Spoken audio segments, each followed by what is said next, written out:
Ya pemirsa, di Apa Kabar Indonesia Pagi kita akan membahas terkait dengan gagalnya Timnas Indonesia melaju ke Piala AFF. Harapan jadi sirna, kecewalah kita. Ya gimana nggak kecewa? Nah inilah yang ditunjukkan oleh warganet dengan muncul tagar pecat STY. Waduh, STY out gitu ya?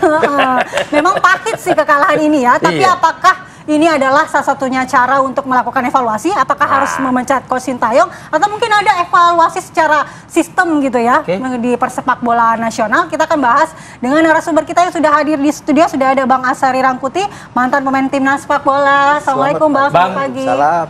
Abang jangan lagi taruh wajah kecewa lah Bang. Ayo Bang, kita move on ya Bang ya. Iya, kemudian ada juga Mas Erwin Fitriansa, pengamat sepak bola. Selamat pagi. Mas Selamat Erwin. pagi Mas Erwin, ketemu Selamat lagi. pagi. Optimis Mas. Harus terus optimis.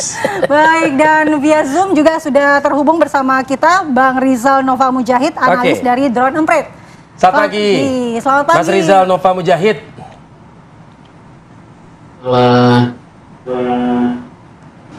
Oke. Selamat pagi. Saya langsung pertama mungkin karena ini memang banyak menjadi perbincangan ya di dunia media sosial gitu ya. Kalau di dunia nyata nanti kita tunggu pernyataan dari Erwin sama Bang Azari lah. Nah tapi Mas Rizal Nova mungkin bisa Anda petakan nggak sampai dengan pagi ini masih cukup menjadi trending perbincangan gitu di media sosial kita? Ya memang menyakitkan sekali rupanya kekalahan timnas Garuda ini bagi warganet kita. Tadi pagi itu masih banyak rupanya yang berbicara tentang kekalahan tim Garuda ya. Ada Eric Out itu dari pukul 11 malam sampai tadi pagi itu justru Pak Erick Thohir yang dikecam oleh netizen dengan Eric Out gitu ya. Sebelumnya tentu saja banyak sekali ya tagar-tagar atau perbincangan yang berkaitan dengan ini. Misalnya STY tanpa diaspora nol kayak gitu. Itu ramai tuh seharian kemarin. Lalu selain itu sebelumnya juga ada STY out, lalu ada yang banyak sekali ngomongin tentang PSSI. Lalu kekecewaan juga pada Ferrari ya yang kena kartu merah. Lalu dibahas juga tentang Arhan Fikri dan seterusnya. Jadi banyak sekali netizen kita betul-betul ramai membicarakan ini. Saking ramainya dalam 2 hari saja perbincangannya itu interaksi yang terjadi lebih dari 550 juta interaksi di media sosial. Itu angka yang cukup tinggi ya, meskipun kalau dilihat dari jumlah percakapannya memang hanya 15.000, tetapi interaksinya sangat tinggi. Artinya publik cukup sepakat tuh dengan apa yang disampaikan oleh oleh banyak orang di media sosial kayak gitu. Lalu kalau kita lihat misalkan apa saja sih yang dibicarakan, sebenarnya saya petakan ada 6 besar yang paling banyak dibicarakan. Tentu saja kekalahannya, kritiknya terhadap STY, lalu harapan-harapan ke depan, lalu evaluasi dan masa depan timnas ini kayak gimana kayak gitu ya. Juga perbandingan dengan timnas lain juga. Selain itu adalah kritik terhadap PSSI dan Erick Thohir. Ini ramai justru setelah kritik terhadap STY ramai. Nah, baru orang kemudian mengkritik Erick Thohir dan PSSI. Kira-kira begitu tuh Farhan, Arif dan Malam maksud saya. Maaf. Ya. Baik, Mas Nova. Tapi kalau melihat polanya atau trennya dari analisis Drone Emprit ini, apakah ini reaksi publik secara spontan pasca kekalahan dengan Filipina atau ini akumulasi dari performa timnas sebelum-sebelumnya? Kalau dilihat memang sepertinya ini akumulatif ya. Banyak sekali kemudian diunggah prestasi-prestasi atau kekurangan prestasi STY selama lebih dari 5 tahun menjadi pelatih nasional kayak gitu. Sebelumnya kita sempat juga kecewa di Piala AFF ini, kemudian diramaikan kita nggak pernah menang gitu dalam 5 tahun terakhir kayak gitu ya. Sebelumnya kita juga kecewa di kualifikasi Piala timnas senior kayak gitu. Lalu juga kita juga banyak sekali yang berbicara tentang liga yang terkesan kok kayaknya tidak terlalu berkembang kayak gitu. Itu banyak sekali, jadi akumulasi kekecewaan dari berbagai macam, dan baik dari performa liganya di Indonesia yang kurang, banyak sekali butuh perbaikan, kualitas wasitnya, bagaimana manajemen penontonnya, lalu juga tampilan kita di internasional yang kayaknya masih kurang nih, dengan berbagai macam talenta, dengan berbagai macam dukungan, harusnya kita bisa lebih. Nah itu yang kemudian memuncak tadi pagi itu ya. Kemarin sampai tadi pagi itu memuncak percakapan seperti itu. Meski demikian tentu saja masih banyak juga, bukan masih banyak, sebenarnya banyak sekali yang mendukung, mengapresiasi kegiatan-kegiatan Sintayong juga, timnas Garuda. Misalnya ada opini yang bilang ada yang menggerakkan buzzer ini untuk menggiring opini bunut tentang Coach STY. Lalu juga ada yang mencoba menarik Korea ya, yang suka Korea gitu, dengan mengamplifikasi salah satu artis ya, Yoon Suk kalau tidak salah namanya, yang meminta agar Teome Indonesia tetap mendukung Sintayong kayak gitu, kira-kira seperti itu. Jadi meskipun kekecewaan, dan kalau kita lihat klasternya, perbincangan kemarin itu sebenarnya klasternya agak terbatas ya. Klasternya pada penyuka sepak bola, memang pada orang-orang yang banyak sekali berbicara sepak bola.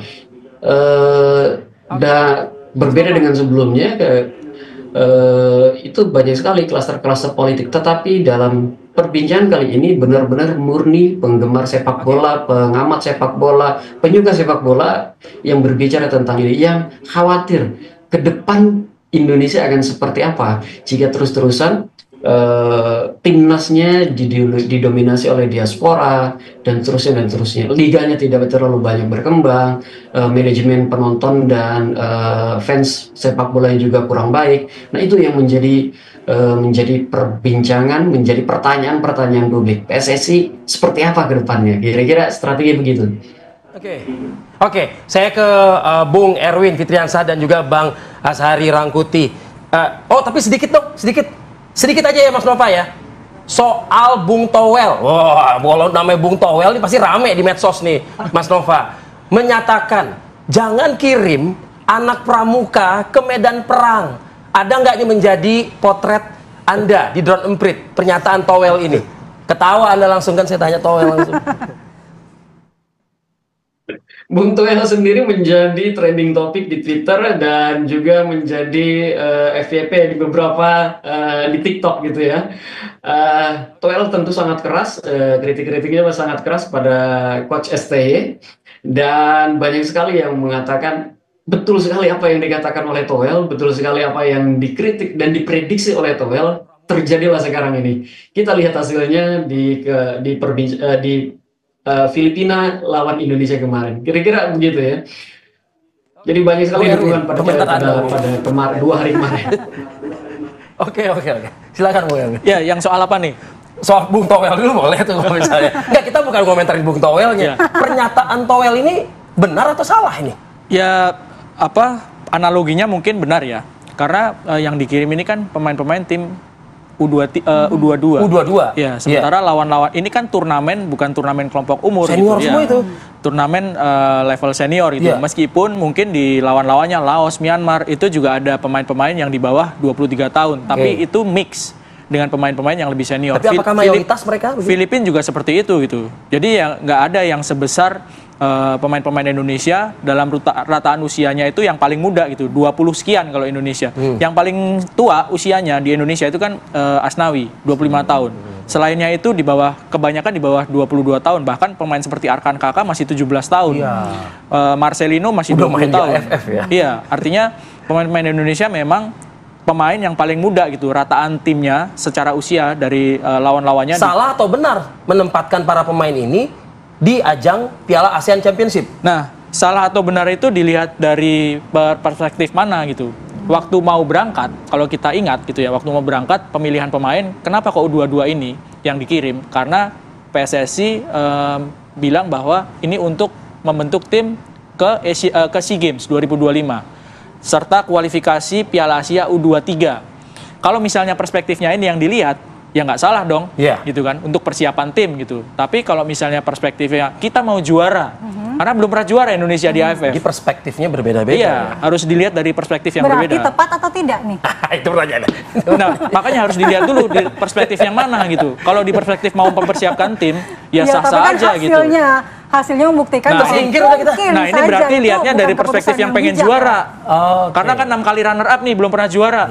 Kalau lihat dari perspektif mau juara, kenapa kirim tim yang U22 gitu? Susah untuk bersaing. Gitu. 6 kali ya? 6 kali runner up. Berarti kita haus ini. Haus banget, bukan haus aja. Nah gitu itu ya. dia. Makanya perspektifnya dari mana dulu nih ngelihatnya. Kalau mau nggak salah juara dong kalau netizen atau warganet atau masyarakat Indonesia mengidamkan. Nah, saya pakai istilah mengidamkan gitu loh. Ya wajar. Kita menang gitu. Wajar. Untuk menang, untuk juara itu wajar. Untuk menginginkan juara. Karena Piala AFF ini kan level tertinggi di level ASEAN gitu ya. Piala yang levelnya tertinggi di ASEAN dan kita belum pernah juara. Thailand udah kenyang juara, Vietnam udah pernah juara, Malaysia udah pernah juara, Singapura udah pernah juara. Yang belum pernah juara siapa? Myanmar, Kamboja, Indonesia, Timor Leste, Brunei, Filipina. Ya itu yang belum pernah juara. Faktanya seperti itu gitu. Jadi sekali lagi salah atau benar dilihat dari perspektif mana nih. Kalau untuk perspektif kasih kesempatan pemain U22 main, bentuk kerangka tim seperti apa, ya nggak salah gitu. Tapi kalau perspektifnya kita mau juara, ya jangan dikirim yang U22 Tapi sulit dong. juga Bang Azhari kalau dikatakan nggak salah Bang Azhari. Karena apa? Perangnya sudah di depan mata Bang. Kan begitu ya Bang Erwin ya? Iya. Ini perangnya sudah di depan mata. Tapi kalau misalnya dikasih kesempatan untuk latihan, ya ini salah dong gitu. Bang Azhari komentar gimana? Ya, saya rasa ya sama dengan Bang Erwin ya. Jadi kalau kita ngelihat perspektifnya tadi untuk yang juaraan itu ya harus yang untuk pembinaan oke, sesuai lah dengan ini kita jangka panjang. Tapi kalau untuk kita mengejar juara yang kita haus juara yang tadi kata tadi ya kita mau nggak mau haus kita itu. ngidam, kita apa semuanya. Ya. Tapi ini kan Asian Championship gitu, Piala AFF. Apakah tepat memberikan peluang, kesempatan kepada pemain muda dengan tujuan itu kita mengenyampingkan bahwa kita harus punya kesempatan nih ke AFF di final minimal. Betul, tadi kata Bang Erwin juga sependapat perspektif apa. Kalau kita pengen juara, tapi kalau enggak juga banyak alternatif juga. Di liga ini kan banyak pemain-pemain yang senior ya. Seperti kenapa kita tidak combine aja dengan yang muda.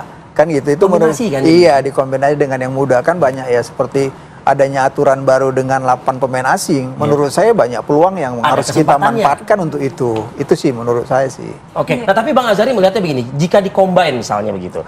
Karena mungkin gini ya, saya nggak kenal STY masalahnya, tapi saya berusaha menyelami beliau lah gitu ya. Saya berpikiran gini, mungkin STY tidak mau mengkombinasikan karena menurut dia para pemain senior yang sudah kancahnya atau kelasnya di Piala Dunia gitu mungkin ini kurang cocok, kurang pantas, nggak masuk nih mungkin sama yang U22 atau yang junior ini. Anda sependapat nggak dengan kalimat itu? Boleh saya, tapi kalau saya ngelihat begini, Bang.